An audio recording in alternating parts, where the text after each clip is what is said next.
Hi, it's Andrew with Missing Remote. Quick look at the iSonic Ultrasonic Cleaner. A commenter mentioned that this might be a good way to clean bike parts, and I'm always looking for a better way to do that because it's a very messy and time-consuming process, and I'm a little OCD about it, so I end up doing it quite often.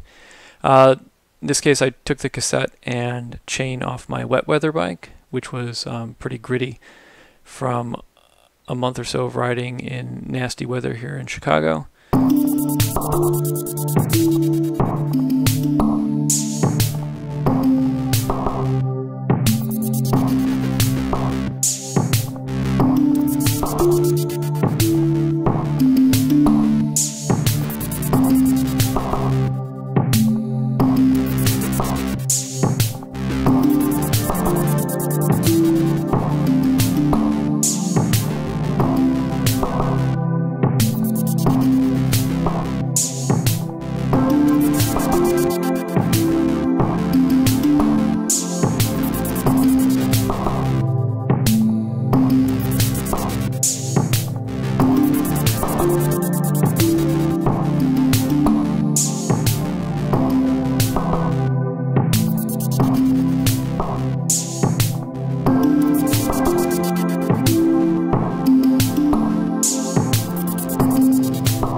Few swipes with the rag, and that's all it takes.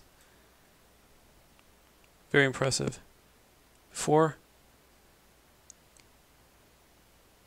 and after. Well done.